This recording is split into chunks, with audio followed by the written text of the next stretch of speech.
Good morning. Good morning, ma'am. Greetings to Kulati Hansraj Model School. Can you see us? Yes, ma'am. And can you hear us? Yes, ma'am. Can you see us? Yes. And I hope the voice quality is fine. Yeah, it's pretty fine. Good morning, ma'am. And you are audible as well as we can see you.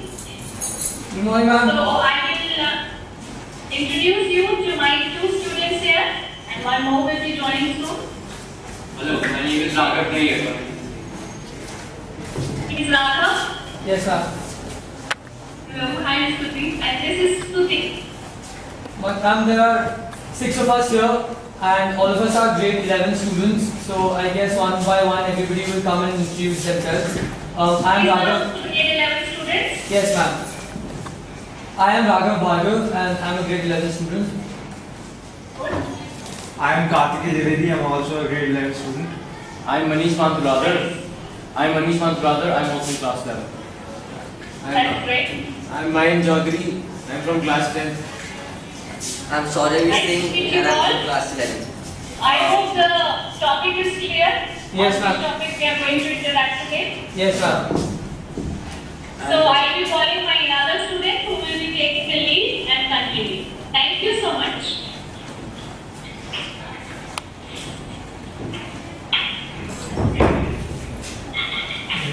Thank you for giving us the opportunity of talking about genetically modified engineered crops. What actually we know about is that genetically modified engineered crops are those crops but being from foreign genes putting in other plants and crop insecticide resistance and high yields and different forms. The main disadvantages of this topic about this application is that it harms insects like butterflies and other insects. And its advantages are it minimize the use of pesticides.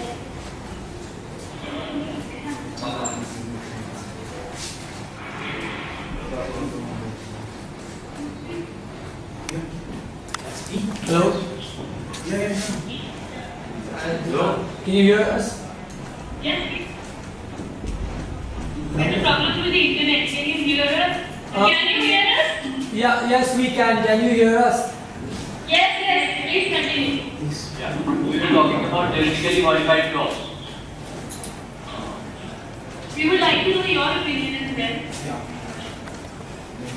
So we believe that genetically modified crops is a very good idea and a very good way to promote and to get more fruits and more vegetables basically, which are very useful and advantageous. And but we believe that this new concept which has come into existence, that is using the genes of organisms to modify foods, this is not acceptable. We have done a lot of research and we've done a lot of many presentations regarding this topic. In fact, our head of department of computer science also got recently a national award, which was his presentation was based on genetically modified crops as well.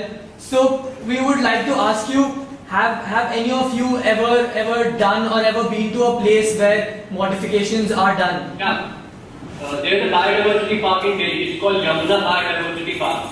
Okay. We went there and we saw transgenic plants there in greenhouses. They grow transgenic plants in greenhouses, and they have got the genetically modified plants as well. So you guys support that? All of all the species.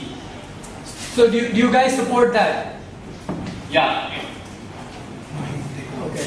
Do you know about BT cotton and BT corn? Yeah, yes, not a lot, but yeah, we've heard a little bit about it, about its failure, what happened in Maharashtra. So, what do you guys have to say about that? Pardon? We've heard about it, but not a lot, and we know about how it failed and what exactly happened in Maharashtra. So, what do you guys have to say about that?